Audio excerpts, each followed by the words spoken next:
Oras alas 4:07. Uy! Nakapag-break ka na ba? Nakapag-relax ka na ba? Saan ka man nagtatrabaho, mapa-opisina man o work from home o mula mismo sa pwesto, sasabayan namin ang break time mo. Sasabayan namin ng mga balita at komentaryo, mga panayam ng mga taong viral ngayon. DZRH Break Time!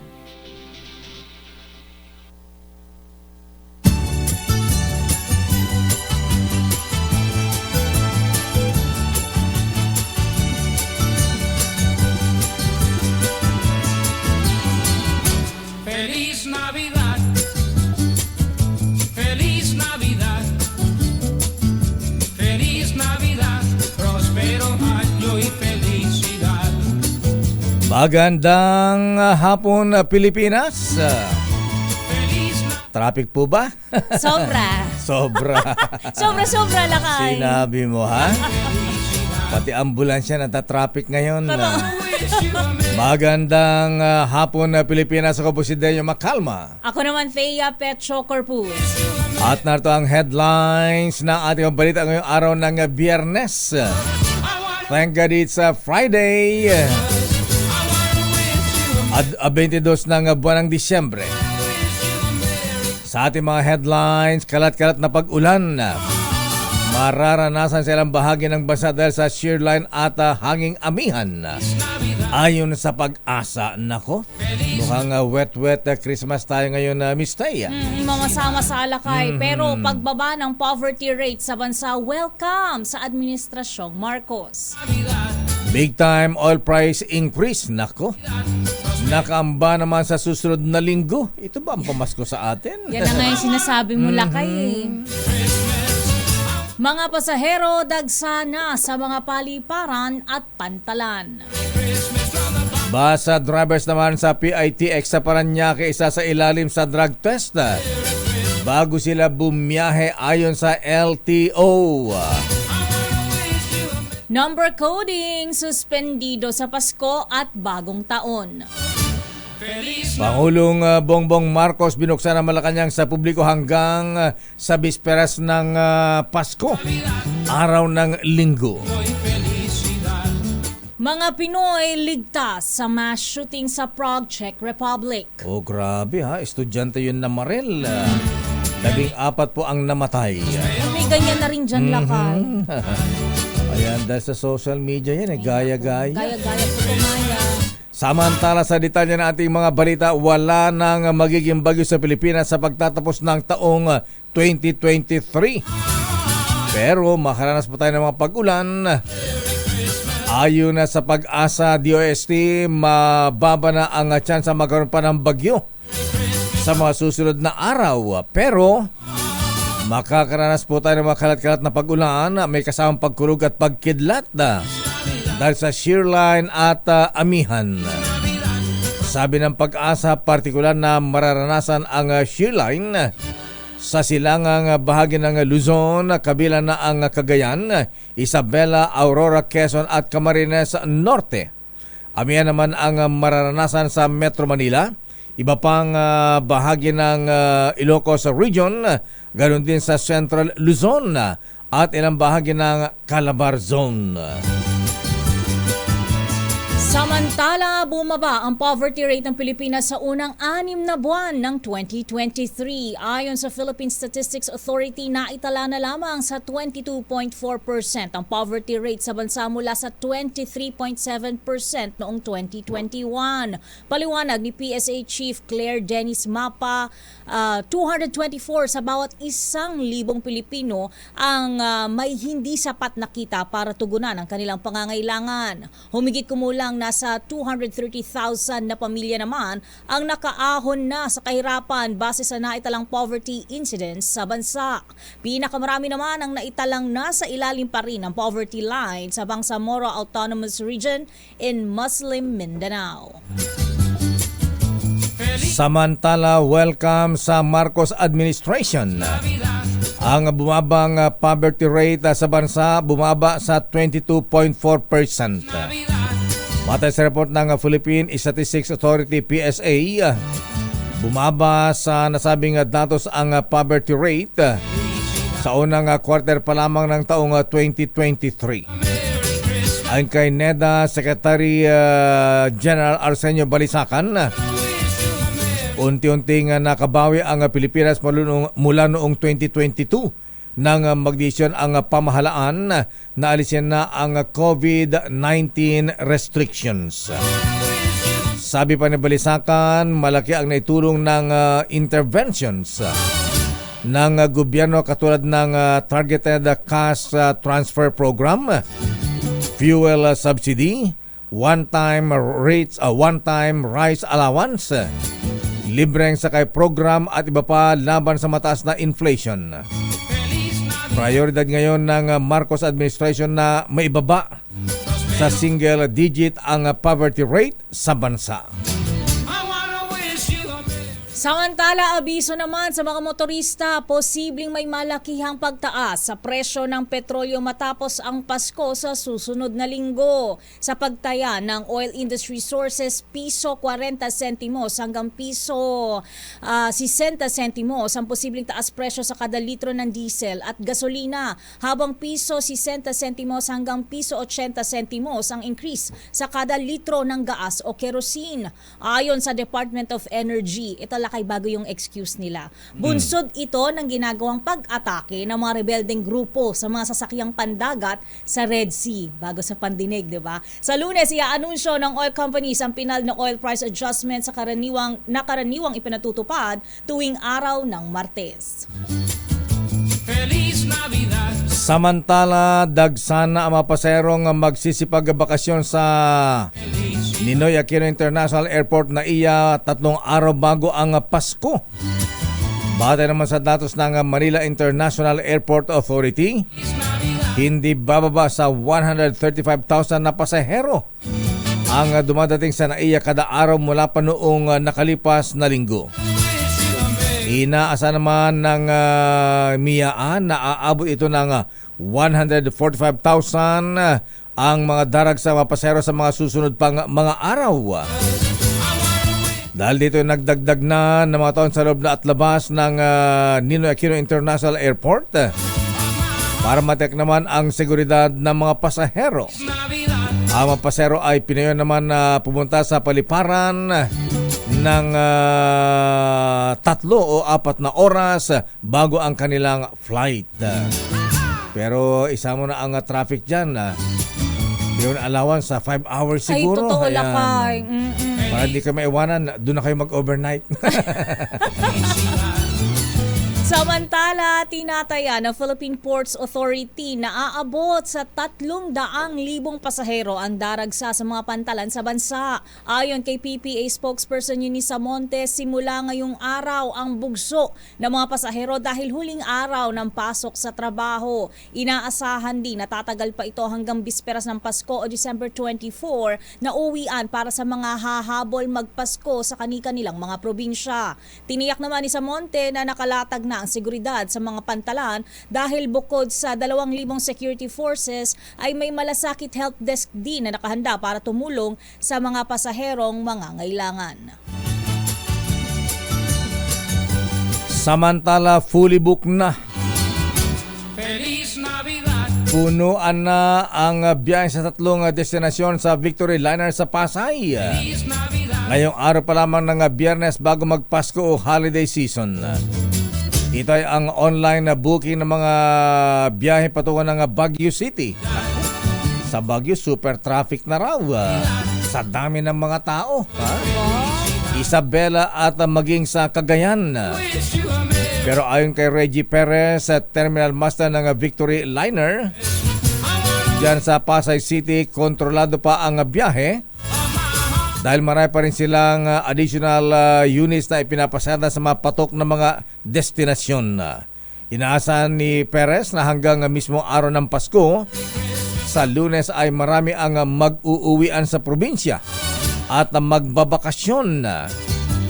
Isa niyang hamon sa kanila ngayon ang pagbabantay sa mga pasaherong nagtatangkang magpuslit naman ng mga paputok na bawal isakay sa mga bus.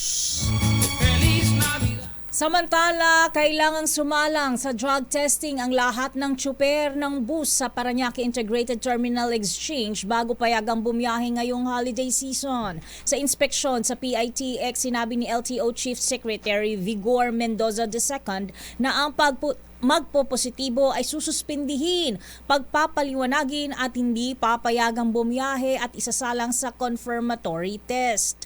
Layunin nito na matiyak na nasa maayos sa kondisyon ang mga driver dahil dito nakasalalay ang kaligtasan at buhay ng mga pasahero na magtutungo sa probinsya para magbakasyon at magdiwang ng Pasko at Bagong Taon. Ang drug testing ay umarangkada sa PITX mula noong nagdaang linggo at tatagal hanggang Enero. Samantala, nasa 66,000 na ang full traffic sa PITX at inaasahang madadagdagan pa ito ngayong hapon kasabay ng huling araw ng pasok sa trabaho na aabot ng mahigit 1,000. Personal na nag-inspeksyon naman si Transportation Secretary Jaime Bautista sa Ninoy Aquino International Airport para matiyak na ang kahandaan ng paliparan sa pagdagsa ng libu-libong pasahero. Kabilang sa tinignan ni Secretary Bautista ay ang pila sa screening at check-in counter, gayon din ang immigration at iba pang pasilidad sa NAIA.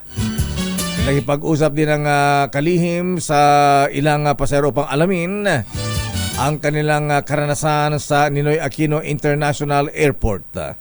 Nagpapatuloy naman ang inspeksyon ni Secretary Bautista sa PITX at Manila North Port at iba pang paliparan at mga pantalan. Suspendido ang expanded number scheme sa mga sumusunod na araw ngayong holiday season. Sa abiso ng MMDA, ito ay sa December 25 o Christmas Day, December 26 at January 1 o New Year's Day. Dahil dito maaaring makabiyahe ang mga sasakyan na nagtatapos ang plaka sa 1 and 2 sa December 25 at January 1 habang 3 and 4 naman sa December 26. Paalala ng MMDA sa publiko, planuhin ang biyahe at mag-ingat sa pagmamaneho ngayong holiday rush. Babalikan po natin ilang pang detalye ng ating mga balita. O yung mga katulad nating walang mapuntahan ngayong bakasyon, ha? Kasi iba pupunta ng Japan, Hong Kong, yung sarap, nagpapalamig. Singapore, ayan, Boracay o kaya ay Baguio City. Tayong wala pong mapuntahan, mga kuya, mga ateng. Doon na lang tayo makipasko sa sa Malacanang. Ayan. Open daw po sa public ang Malacanang hanggang sa simbang gabi. Ayan. Sabi ng Pangulo at makikain lang tayo ng puto bongbong. At bibingka lang. Bibingka, ayan. Baka may empanada pa, ha? Ay, ayan. may bonus. At sana nga may pakimkim pa. Ayan. Hindi nga ang pipilahan ko sana lakay. At sa mga bata, mga misis, ayan, sa gabi, ayan, merong rides. Ayan, doon na lang tayo, ha? Nasa loob pa tayo ng Malacanang, ha? Baka mamigyan ng, aginaldo. Samantala, yung nangyaring mass shooting maibigan sa Prague, Czech Republic. Isang estudyante po yung namaril, mahabigan. Ang mabuti po ay wala namang nadamay na Pilipino sa nasabing pamaril sa Czech Republic. Dami ng siraulo ngayon. Malaki. Okay lang na tumalon na lang kayo. Huwag na kayong mandamay. Totoo, diba? Kung may problema kayo sa sarili nyo, kimkimin nyo na lang. Mandamay pa. Ang detalye pa na mabalitang yan sa ating pagbabalik sa ating palatuntunang Break Time. RH Break Time. Oras Ninong Cesar Lee, Mr. Michael is my guy.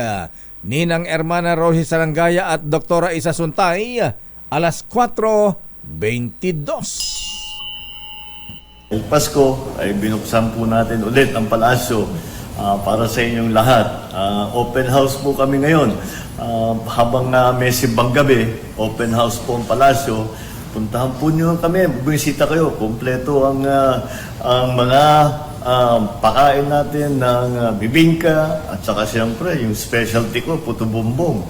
At lahat ng mga anak ninyo, mga bata, para magsaya naman sila habang nag-aantay ng simbang gabi. So sana magkita tayo rito sa palasyo para meron tayong Pasko sa palasyo. Merry Christmas, Mr. President.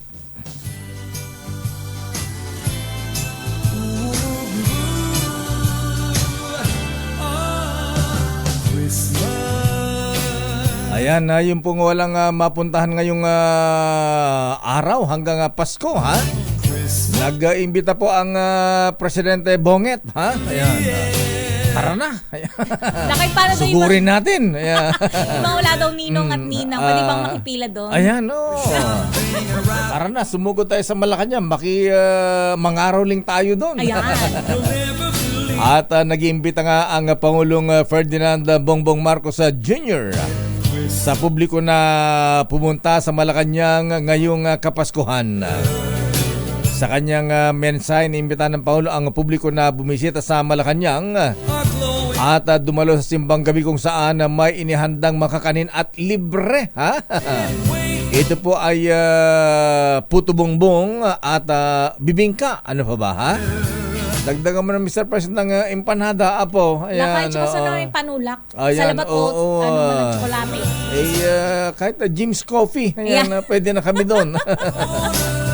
Bukod dito ay sa gabi naman, meron mga rides ang mga bata, mga misis, ha?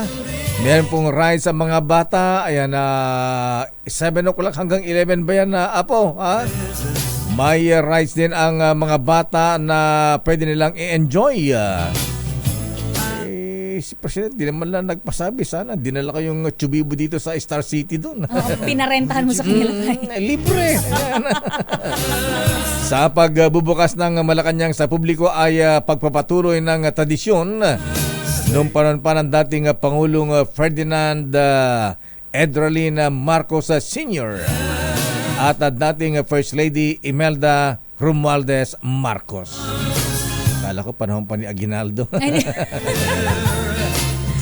Samantala, nananatili pa rin sa mga evacuation center ang higit 3,000 individual dahil sa pananalasa ng bagyong Kabayan. Sa datos ng NDRRMC, 3,368 ang kabuoang bilang ng tinutulungan ng ahensya sa 19 na evacuation center sa Mimaropa, Western Visayas, Eastern Visayas, Davao Region at Caraga Region. Bukod dito, 9 na lugar pa rin sa Davao Oriental, Davao de Oro, Surigao del Norte, Surigao del Sur at Agusan del Sur ang wala pa rin supply ng kuryente. Tiniyak naman ng NDRRMC na magpapatuloy ang pagtulong ng pamahalaan sa mga nasalanta ng bagyo hanggang sa makabalik sila sa kani-kanilang mga tahanan.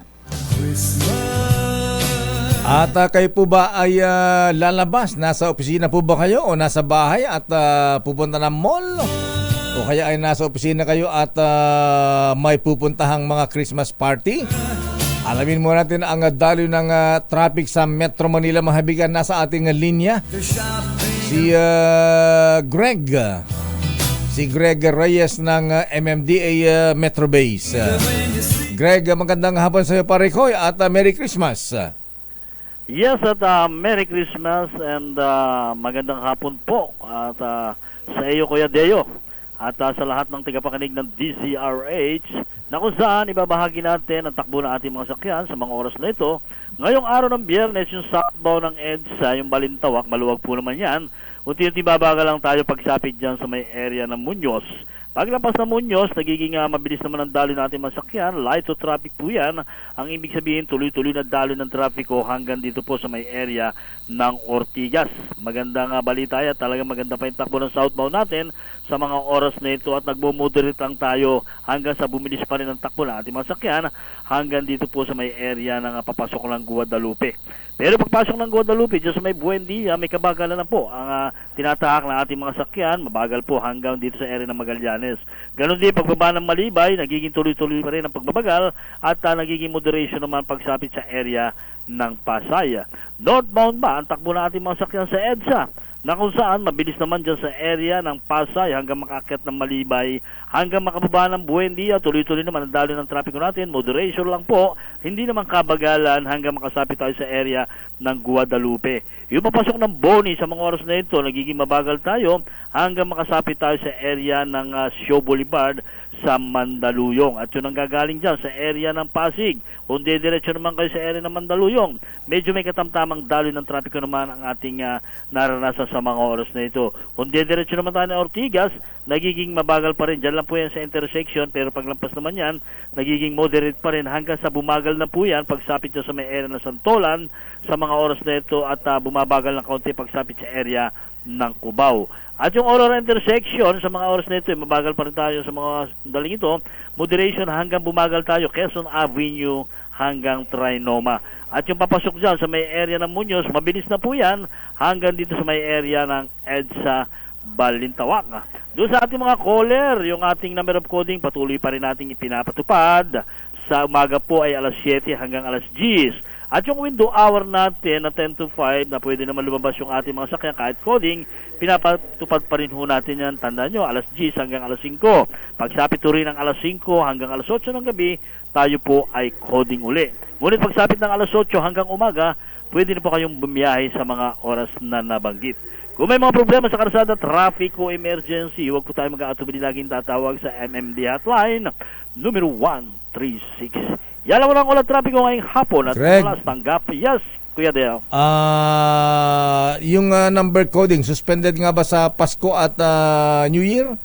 Automatic po yan. Pagka yan ay legal holiday, kahit hindi na po kayo magtanong, wala po tayong coding yan. Pasko, bagong taon. Mas maganda nga ito, 25 and 26, wala tayong coding.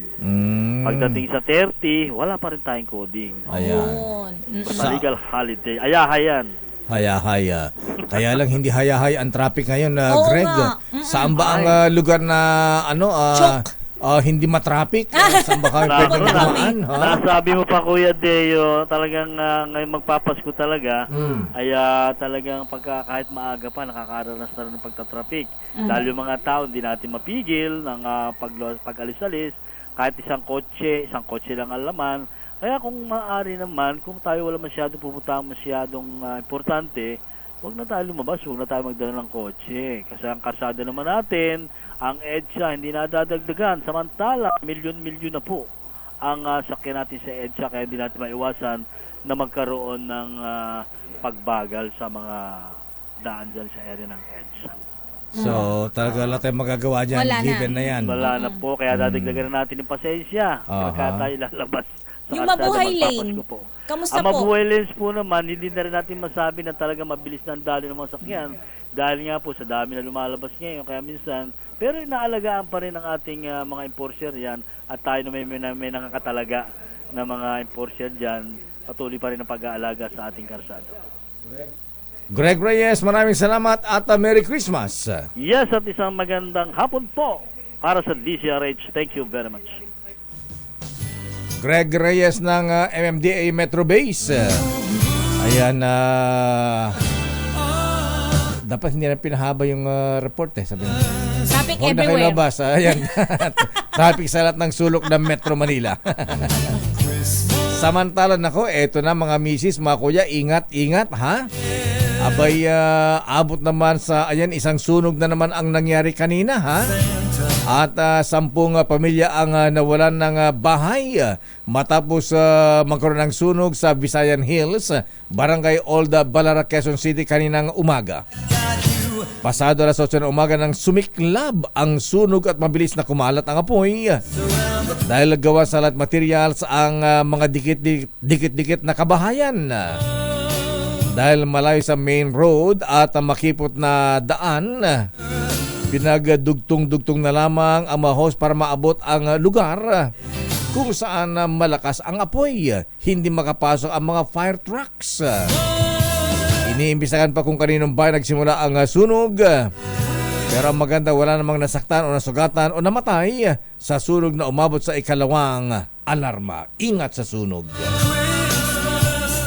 Sa iba pang balita, walang Pinoy na namatay o nasaktan sa mass shooting sa isang universidad sa Prague, Czech Republic. Ayon sa Embahada ng Pilipinas sa naturang bansa, may 6 na Pinoy na mag-aaral sa Charles University kung saan pinagbabaril ng isang gunman ang nasa 10 katao at 12 ang sugatan. Sabi ng Embahada na kontak na nila ang lahat ng Pilipino at nasigurong sila ay ligtas. Sa ulat mula sa Czech Republic, nangyari ang mass shooting sa Faculty of Arts ng universidad. Iniulat din ng mga otoridad sa nasabing bansa na patay na ang gunman pero nagpapatuloy pa rin ang kanilang investigasyon. Dati sa Amerika lamang may ganyang mass shooting. Ngayon, meron na sa Prague, Czech Republic. Parang ano yung lakay, gaya-gaya, ganyan ba Ayan, yan? parang ganun. Samantala, mga misis, ano bang ihanda nyo ngayong Pasko, ha? Abay, naganap ba kayo ng masarap na hamon? At reasonable ang presyo, ha? Abay, para sa mga taga-Marikina, huwag nang pumunta ng Divisoria kay Quiapo, ha? Bakit? Yung naganap ng Excelente ba yun? Ano ba yung masarap na hamon na Excelente, ha? Sa Quiapo yan. Di ba overrated na yung Excelente na yan? Pag libre, welcome. Ganun ba? Pagka libre, yan ang the best. Yan. Pero malakas nga ang bentahan, mistayaan ng hamon. Ayan, taga Antipolo ka, pwede kang pumunta rito, ha? Saan yan lakay? Diyan lang kina JR. Ayan, sa Dr. Jose Rizal Street, Marikina City. Abay, mabenta 3 araw bago sumapit ang Pasko. Abay, pinipila po, mahabigan ng mga motorista, ha?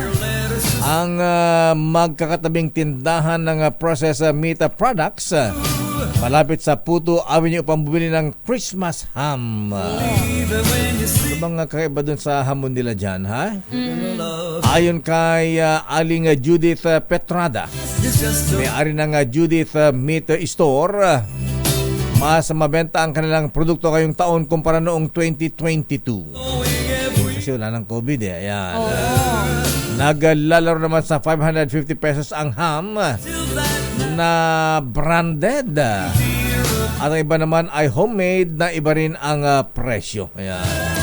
At kung gusto naman ng lechon na walang taba, cholesterol free, Ano yung lakay? punta kay Aling Lydia's Lechon. Ay, parang their leader ka. Good morning, Ricky. Ha? Ayan. Kumusta ang bentahan ng lechon ngayon, pare ko?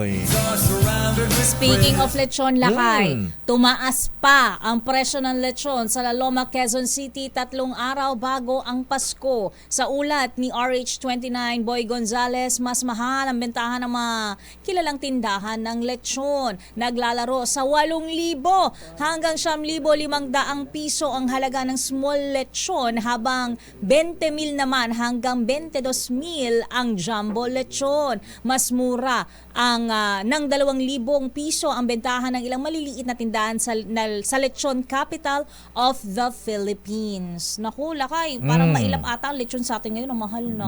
8,000 to 9,500 yung small lang, tas 20 to 22,000 yung jumbo lechon. Yung jumbo.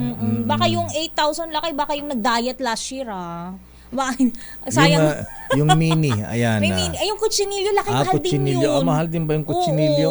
Hindi ko pa na-experience yan. Ganun ba? Balita ko, masarap daw yun eh. Masarap talaga pagka may libre. Pero kapag ka bibili, parang matabang. Balita ko, lasang lechon daw yan eh. Lasang lechon din mo yung kutsinilyo. Pero paalala ni Dr.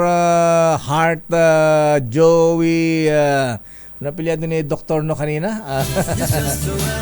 Dahayo ba yun? Ayan. Abay, paalala po niya pagka kakain ng lechon, mas mainam daw yung laman. Ayan. Oo, lakay. Pero ang sarap kasi ng lechon nasa Sa balat taba. eh. Nasa balat, lakay. Ayan, The crunchier, the better. Pero para hindi ka masyadong tamaan ng cholesterol misteya, Anong gagawin daw lakay?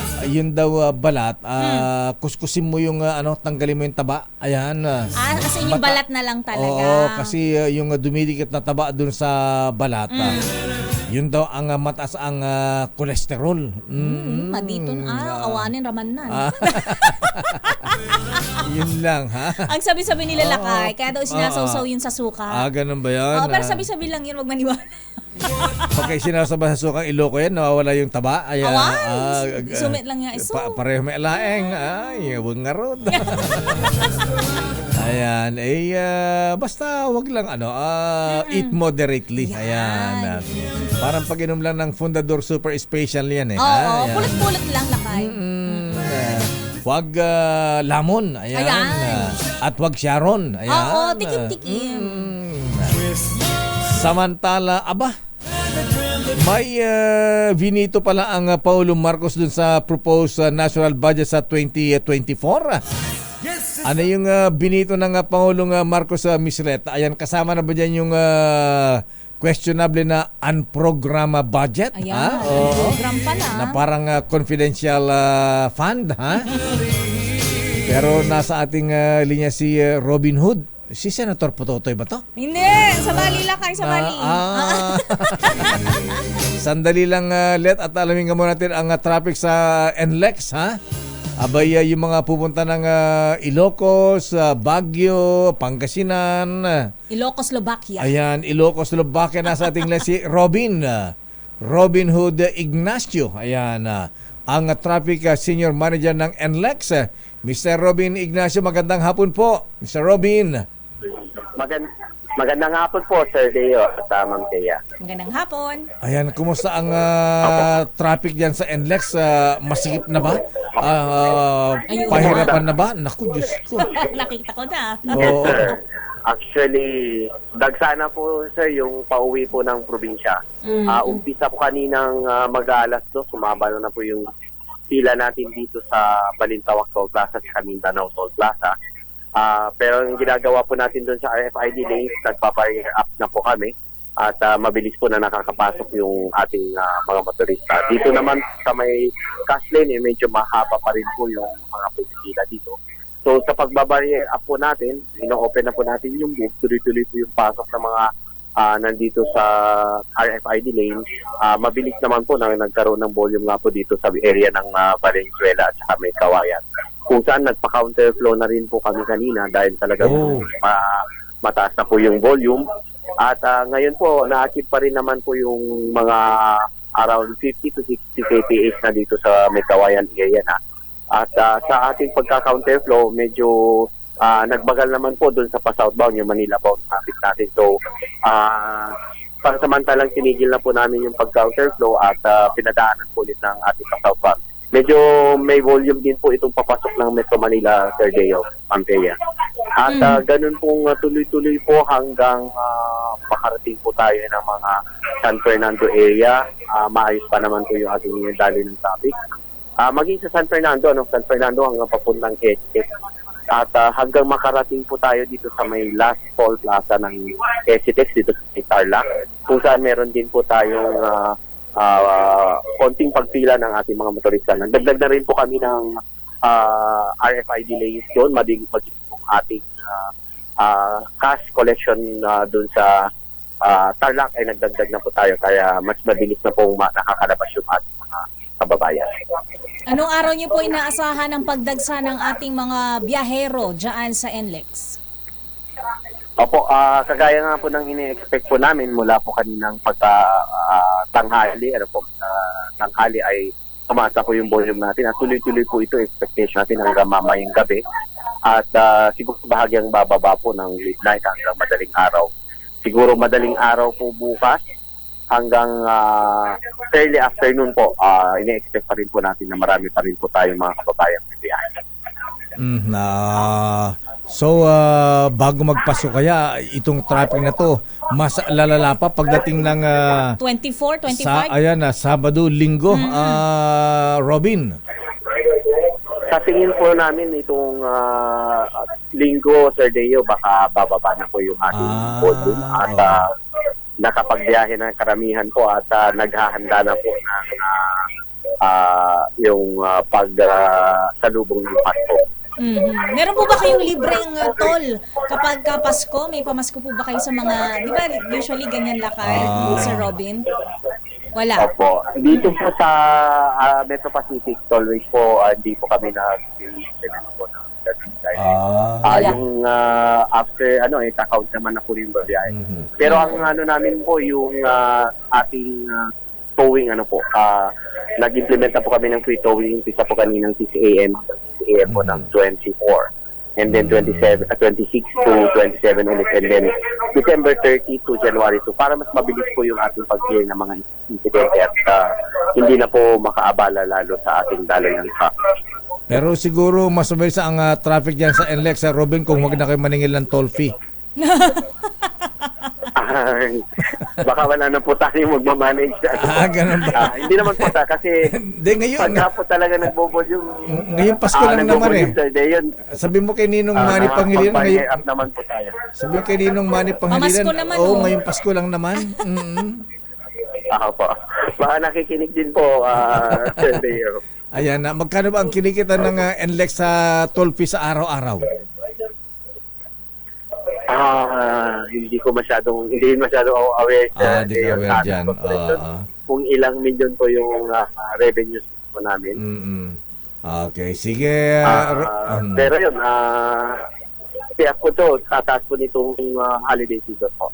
Okay, Robin, maraming salamat. Magandang hapon. Merry Christmas. Robin. Yes sir, Merry Christmas din po. Maraming salamat. At parang malungkot ang Merry Christmas mo. Parang wala ka pang bonus sa 13-month pay. Na-tense lang kayo sa tanong mo. Ay, Okay. ayan siya pa Sir Robin. Maraming po salamat, Sir Robin Ignacio. Robin Ignacio, ang traffic senior manager ng NLEX.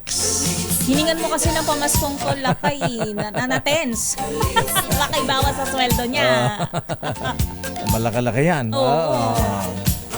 Samantala, hatawin natin ang mga report, dalawang provision sa 2024 national budget. Binito, ayan, ng Pangulong Bongbong Marcos Jr. Aba, ano ito, ha? Budget saan ito, Miss Let? Ang program ba yan? Aris number 14, Let Narciso mula sa Malacanang. Please come in, Miss Let. Lakay hindi inaprubahan ni Pangulong Ferdinand Marcos Jr. ang dalawang probisyon ng pambansang pondo sa susunod na taon. Sa liham kay Speaker Martin Romualdez, sinabi ng Pangulo na kinailangan niyang i-veto ang Special Provision Number 1, DOJ Revolving Fund Volume 1-A, page 1119. Idinahilan nito na walang batas na nagpapahintulot sa DOJ para magtatag ng revolving fund at para sa nakasaad na paglalaanan. May kinalaman ito sa service fees na pinapataw kapag naghain ng reklamo o affidavit sa National Prosecution Service at sa petitions for review na inihahain sa DOJ. Ang isa pang tinabla ni Pangulong Marcos ay ang Section 38 sa ilalim ng General Provisions hinggil sa pagpapatupad ng National Government Career Executive Service Development Program o sa Volume 1B, page 762. Ayon sa Presidente, ang tinukoy na section ay walang kaugnayan sa ano pa mang partikular na alokasyon sa national budget. Iginiit nito na hindi na ito kailangan dahil mayroon ng presidential decree na lumilikha sa Career Executive Service Board na siya nang bumabalangkas ng mga programa para sa Career Executive Service at Development Academy of the Philippines. Para sa kaunaw So let dalawa. Budget Budget sa Department of Justice at saka yung isa anong department yun? Sa ano ito, Lakay? Career Executive Service Development Program. Kaninong department under yan? Career. Oo, kanino ba under ang Career Executive Service at Development Academy of the Philippines? DBP. Teka, under the Office of the President yan, di ba? Sa kanya din ba? ONEDA. Dito kaya hindi na kailangan yan. Meron ng presidential decree, Lakay. Ayun. So hindi na daw kailangan ng Career Executive Service Development Program. Pero tinamaan si Sec Boying, ha? Ayan, DOJ, ha? Kinaltasan ng very light. Magkano yan ulit yung binito sa na-budget ng DOJ? Walang binanggit, Lakay. Basta binito yung special provision para sa DOJ Revolving Fund. Ayun, revolving fund. Service fees ito na pinapataw daw kapag naghain ng reklamo at affidavit. Yan. Ang sabi ng Presidente ay wala daw batas na nagpapahintulot niyan. Yung yung unprogram budget, di ba niya pina-itemize yan?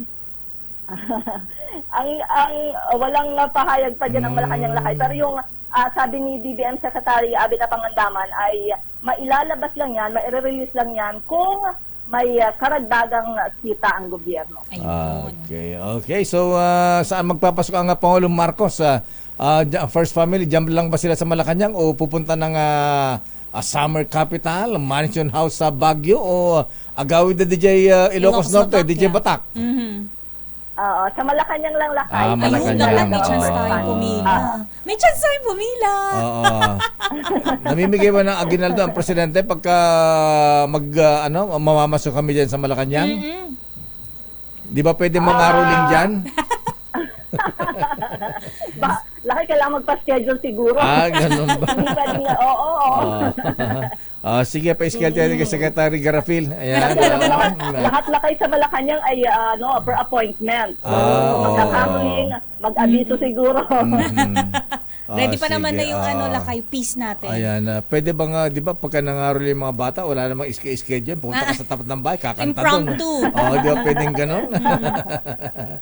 Kaya lang, baka hindi ba laro na lang siguro. Ayan. Sa Palace Ground muna. Takbo-takbo muna tayo doon, Lakay.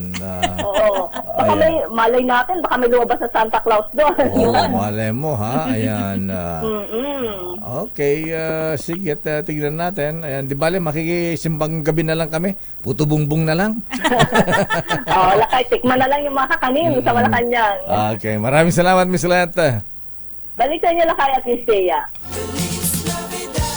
Ihabol nga natin report ni Manang Milky Rigunan. Economic Amendments sa 1987 Constitution na papanahon na. Idetalye mo RH12, Milky Riganan, Manang Milky.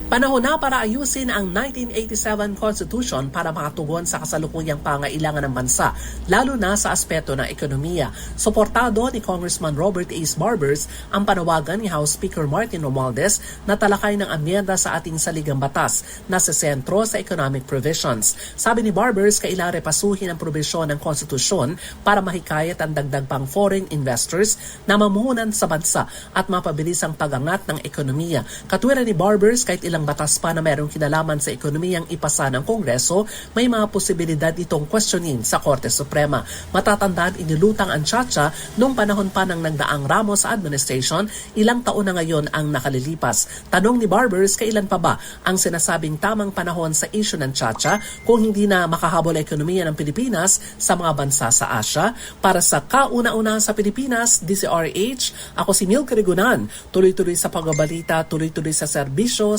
sama-sama tayo, Pilipino. Maraming salamat, Manang Milky. Talagang napapanood yan. Yan ang unahin, economic provision, hindi yung mga extension ng term. Ayan, pagpapalit ng sistema ng gobyerno. Babalikan natin lang pang mga report. Standby, Raymond at Paz. Allah, si Senator Rowena Gatchalian, ha? Allah. No comment. Akala ko nagsalita na, ha? Anong sabi ni Senator Win dito sa he's not here, he's in Valenzuela. Standby Raymond, standby Miss Alia Ecatlo de Fort. Happy birthday muna kay Mista. Sa mga kakilala ni Mista Lito Peregrines, ha? Kala ko Peregrines pala. Ayan. Para sa mga kaibigan kakilala ni Mr. Lito Peregrines at Kuyang Celso Viray. Ipinapalam po ni Kuyang Jojo Atienza na birthday po nila ngayon. Ayan. Happy birthday din ating Lori Mendoza Hernandez, Jane Lianes ng San Miguel Corporation, ang bunsong anak ni Don Ramon Ang at Goddess Hope Libiran. Lakay, namamas ko sa'yo si Johnny Faith Killing, sabi niya. Hi, sino? Si Johnny Faith. Johnny Sir Faith. Ivan, pahingi ganun daw ba? ng regalo, sabi niya. Siya dapat magpa-raffle dito sa Christmas party natin. Oras, Miss Thea. Kulang-kulang 2 minuto bago mag-alas 5.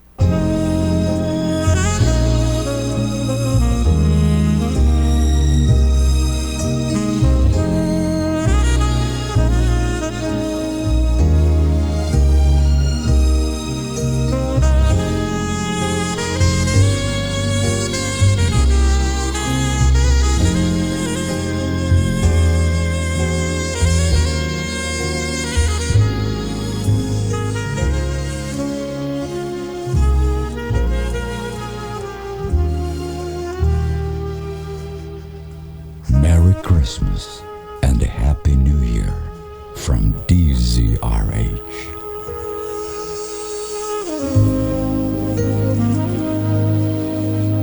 Alas 5 na aling felicidad.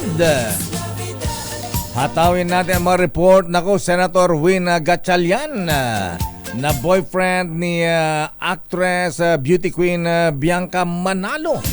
Nagsalita na Sister L sa kontrobersya. Miss Teya. Nagsalita na Miss Teya sa Bianca Manalo Rob Gomez controversy. Ang sabi ni Senator Win Gatchalian,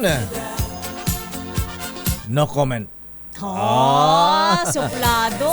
No comment ba, Raymond? Raymond at Paas, idetalye mo yan. Bakit si Senator Win ang tinatalong ninyo? Oo nga. Raymond, please come in.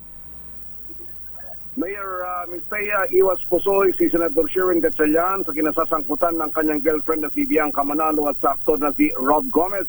Tanging malutong na no comment ang kanyang naging sagot kanina ng tinanong ng Senate media hinggil sa nasabing kontrobersiya.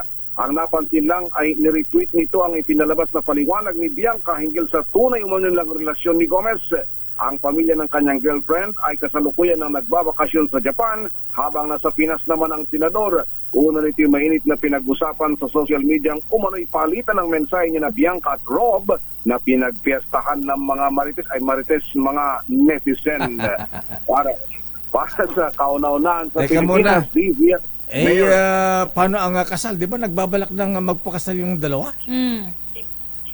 Parang yun nga yung nung mga middle of this year na banggit na niya na kumbaga timing na lang daw ang hinihintay. Pero ewan ko kung matuloy di mabuti para sa kanila, Mayor at Mistaya. Ayun, kasi pag kami mga affair daw sa Senado at maski sa Malacanang, lakay? Dala-dala ng ni Senator Win si Bianca. Parang kulang na lang parang husband and wife na kulang na lang sakal. Kasal. Kasal na lang kulang. Saka yung tuwing may family affair ay nakikita yung mga picture na kasama siya doon. Kasama lagi si Bianca. Oo nga, ba't hindi siya sumama sa Japan? Oo nga. Yung pamilya naman niya sa side niya, pamilya niya doon sa family ng actress.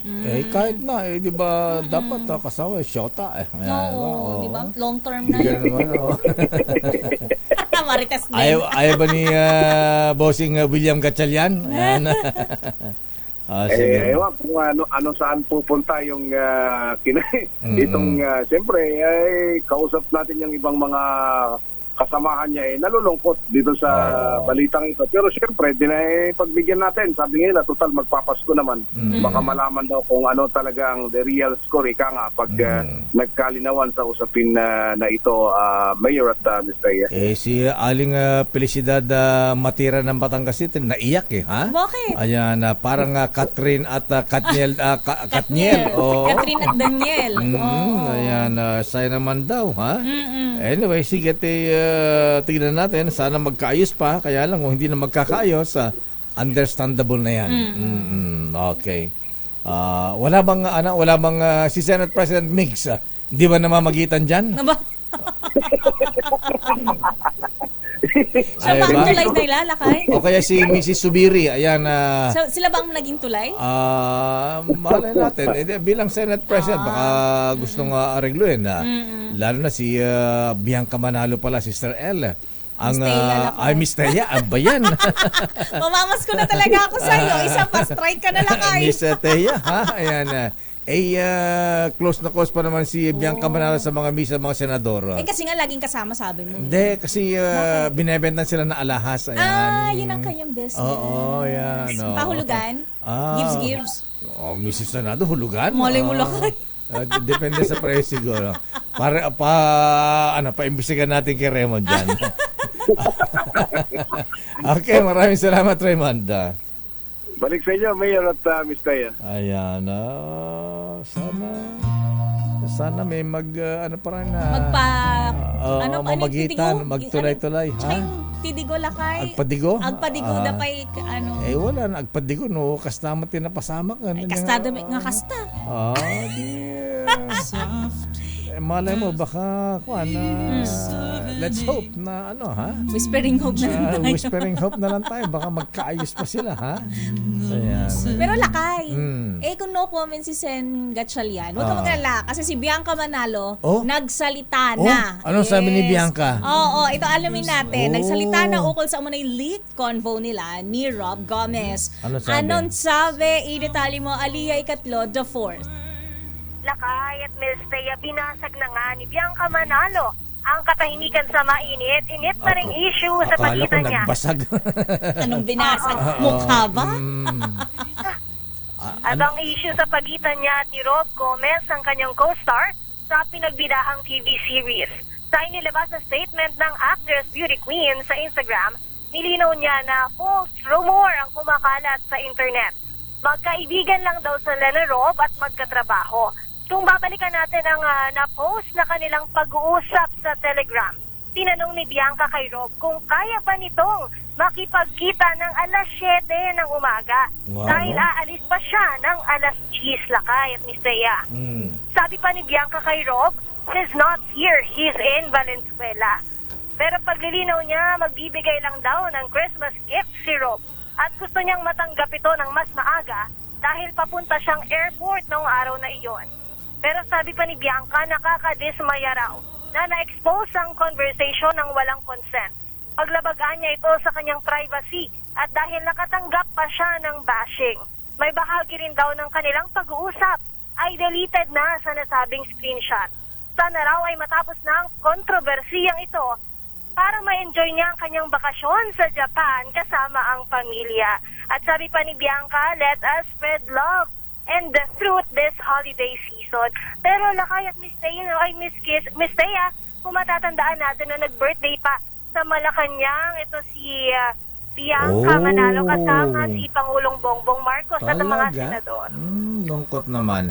Ayan, nagsalita si Bianca, si Senator Win, no comment. No comment. Si Rob Gomez at saka si Mrs. Gomez. Ayan. Ano hanash nila? Ano? Hanash. Anong hanash? Anong sinabi nila lakay? Wala pa. Mali? No comment pa, no comment. Oo, lakay.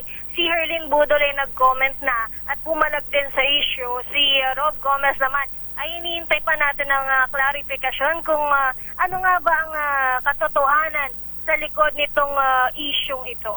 Okay, let's wait and see. Abangan ang Para sa susunod na Break Time kabanata. Showbiz, ito si Aliyah Ikatlo. Tuloy-tuloy sa pagbabalita, tuloy-tuloy sa serbisyo. Sama-sama tayo, Pilipino.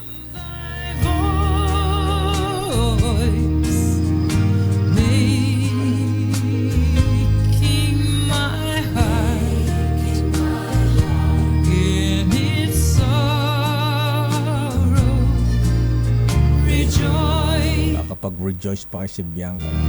Oo naman lakay. Tinuloy niya yung Japan store niya eh. Tsaka kung not guilty ka naman, bakit ka maapektuhan, di ba? Sayang.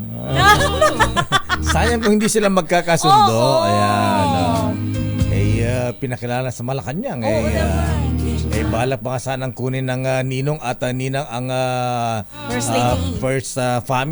first couple. Pangulong Marcos at First Lady Lisa, ha? Ayan, natin. And, let's pray and whisper hope. Oo, let's hope for the best. At yan na po mabiyan na ka ba natin palatunto ng break time. Ako po si Deo Macalma. Ako naman, Thea Pet Shocker Pose. Thank God it's Friday. Yay! Aling Pilising, ingat-ingat. Merry Christmas! Merry Christmas! Dahan-dahan dan sa lamon. Tsaka Kain, inom. inom. Don't drink and drive. Yes. At sa traffic, ayan, huwag magunahan. Oo. Huwag mainit ang ulo para iwas away at disgrasya. Oo, magbigayan. Total, ano naman ngayon, Pasko season naman. of giving. Oo. Yes. Mga balansyadong balita, susunod na Chairman of the Board, Henry Ore at Miss O, Karen Oyong. Bye-bye!